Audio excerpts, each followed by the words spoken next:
Hello and welcome to your weekly sales supercharge. If you are watching this in real time, happy week after Thanksgiving. And if you're watching this anytime, happy day to you. We're going to go with that. Happy day. Because it is. And part of why it is this topic today is something that I think I've really worked to find the balance of in my life. And when I found it, everything shifted. And it's this conversation about how do we find that right balance? You know, if we're looking for optimal sales results and optimal results in every part of our life, between the mental work, like mindset, and then between action. And I used to be all action oriented. I always loved personal development and I loved reading, but I hadn't created a super powerful transformation in my life yet. So I would kind of do it and go through the motions and then be like, all right, I got to hit the ground running. I got to send out my emails. I got to do my sales outreach today, and was always in that like hustle, hustle, hustle mentality, which I think is how most of our culture still is, especially in the Western world. And then when I really discovered the power of mindset at a deeper level and the power of intention, and that we do create our own reality, and started really working on rewiring my mind, there were times where I was so into the mental piece because I'd seen how much more powerful it was than just action alone, that I probably even skewed in a balance that didn't feel good there, where there were times where I was so in the mindset piece that I probably wasn't taking as much action as I could have at the time. And as a result, things just felt like they were moving slower. Like I felt good, but the actual physical results felt like they were moving slower in my life. And so the balance that I strike now, and a rule of thumb that I would aim for, and this isn't about how you allocate your time, but it's about what creates results, is that it's, in my opinion, minimum 80% mindset, if not closer to 95%, and then 20% action, somewhere between 5 and 20% action of what creates results. Now, this does not mean that you're sitting there meditating and doing affirmations 80% of the day. What it means is that that's responsible for 80% of your results. If you've ever heard, I think it's what Pareto's principle, it's the 80-20 rule, right? Which applies to everything. And so that's what I've seen in my own life too, in terms of sales results and business results, is that 80% of the game, if not more. Again, I'm tempted to say it's probably closer to 95%, as I say this aloud, but the vast majority, we'll call it that, is related to your mindset. And if you are taking an action, but you're thinking thoughts of fear and worry and not enoughness, it's not going to get you anywhere. If anything, it's only going to make the situation worse. And so this is the balance that I aim to strike in my life. And a couple things you can do to help with this. If you're someone who's like massively in action mode, or maybe you're not taking enough action, but I don't think that's really the case with most of this community, at least those of you I know. It's really like you're probably feeling like you're hearing the hustle culture, like you're maybe hard on yourself, like I should be doing more, I should always be doing more no matter how much you do, right? And you're burning the candle at both ends to try to get things done, and things feel maybe a little bit like a grind or a slog. This message is really for you.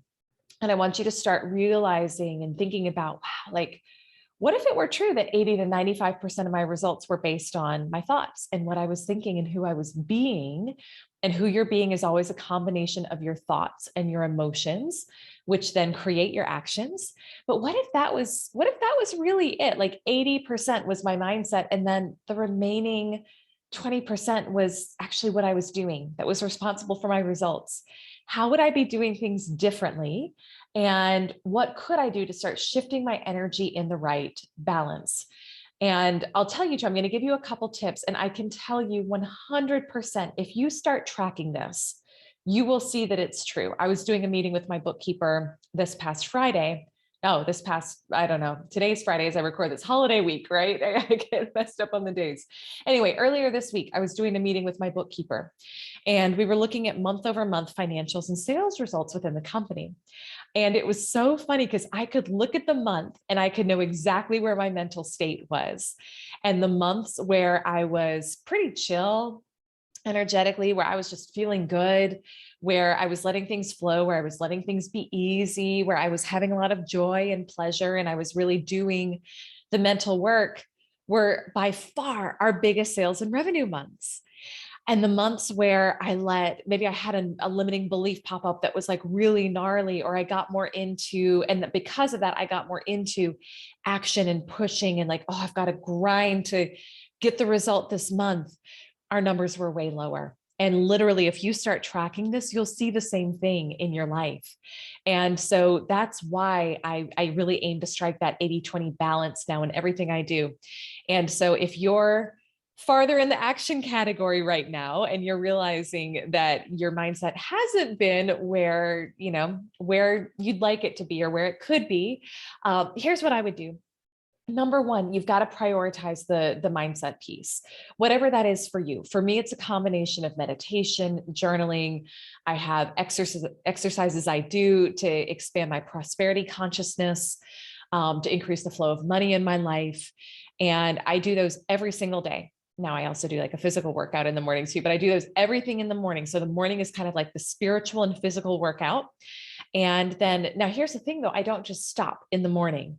So I know in my own life, I really need the mindset piece and like hearing my affirmations 2 to 3 times a day. I can do well with once in the morning, but if I really want to like ramp it up, and even just noticing my own energy dips throughout the day of usually I start off strong in the morning, and then it's life, right? Things happen. We can kind of get out of that space of being just in our own world, in our own minds, like thinking about what we want. And then we go in our email inbox, or we go to, do some client work, and maybe things don't go the way we were hoping. And if you're basing how you feel on your outer environment, your energy is going to dip. And most people do. Like I'm constantly working on that myself, right? So we've got to strategically plant more times throughout the day for you to take your mindset medicine, right? So for me, it's morning, first thing when I wake up.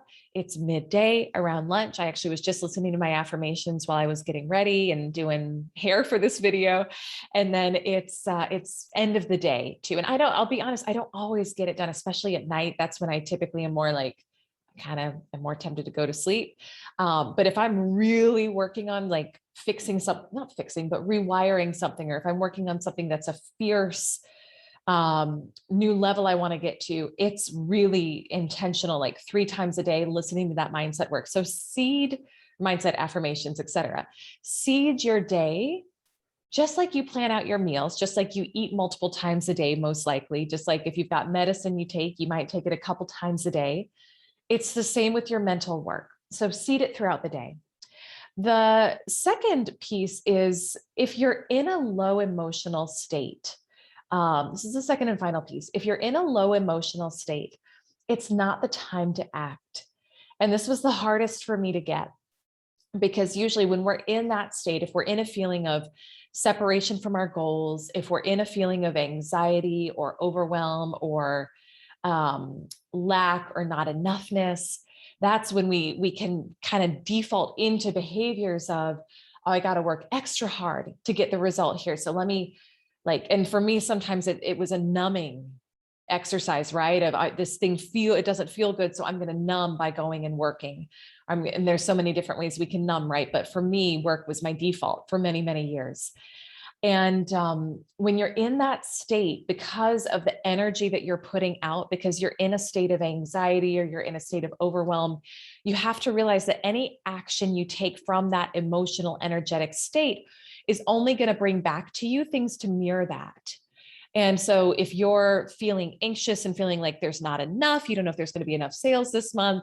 So you're like, let me go and just like crank out and do 100 sales emails. It's not that, it's not that sometimes we don't have to just take action and do it because there's a deadline or whatever. But whenever possible, when you do that, whenever possible, don't do that, is what I would say. When you do that from that energy of anxiety, you're only going to bring back results to feel more anxious about. So you'll probably get people saying, no, now's not the right time, or you'll just hear crickets, or you'll draw in clients, but there'll be people that make you second guess yourself and doubt yourself and create more anxiety. Maybe they won't pay on time, there'll be payment issues, right? So it's like, we want to be really mindful of taking action from that feeling place of it's already done. And that comes from prioritizing the mental work and getting your, I work on this a lot with my clients and sharing my own routines. You've got to find what works for you, but I have certain things I do every day to get myself in that mental and emotional state of the goal that I'm creating is already done. And then I'm acting throughout the day. Like I take action all throughout the day, but it's from that place of this is already done. And the energy behind it is completely different. It's like an easy energy. It's a joyful energy. It's an excited, anticipatory energy, not an anxious energy. It's the anticipation of, wow, I know this is already done. So let's see, like maybe this is the client that's going to be this big deal that I've been working on, or maybe this is a great partner that I'm going to form an amazing opportunity with, but you're not strangle holding it and death gripping it. You're open, right? It's like that open heart that, and I didn't know what that was for many years because I had shut mine down. And that's why I love Joe Dispenza's meditations, right? Like you practice really opening your heart, and it's from that energy that you'll most powerfully create. And I tend to work much shorter hours now as well than I was when I was really action oriented, but I'm getting insane multiples of the results because they're from that higher energy place. When you come at an action from an attitude of gratitude and abundance and joy, you can only get results from it that mirror that back. So my girlfriend, Allison Chavez, always talks about, like when it feels heavy, set it down. This is your rule of thumb. When it starts to feel heavy, set it down. So even as I go about my day and take action, everything has kind of a shelf life to it. So right now, as I'm recording this video, it's like, I can tell that because I've been in a work block for several hours, I can tell it's going to be time to set it down for a little bit after this. And it doesn't have to be long. It can be a couple minutes of going out and getting some fresh air or sitting and listening to your affirmations, and then come back to the work from that place. And you'll notice that you get massively, massively multiplied results. So with that, I hope that speaks to you. And I want to know in the comments below too, what's your ratio of mindset versus action? Do you do an 80-20 like me? Do you do more one, more the other? And what was your biggest takeaway from this video as well? As always, I'd be so honored if you share this with someone who you think would appreciate it, someone in sales. I really, really serve women in sales, female entrepreneurs. I've also got an incredible following of men in this community, and I love serving them too. So whoever you know who is going for their next sales up level, sales in life up level, and they're committed to having more, but doing it in a way that's different, that's easier than before, that's more joyful than before, share this video. I'd be so honored. Thank you so much for being a part of the She Sells community. I'm super grateful for you. Wishing you a beautiful rest of your day. And remember that 80-20 rule as you go about your day today. Mwah. Lots of love. I'll see you soon.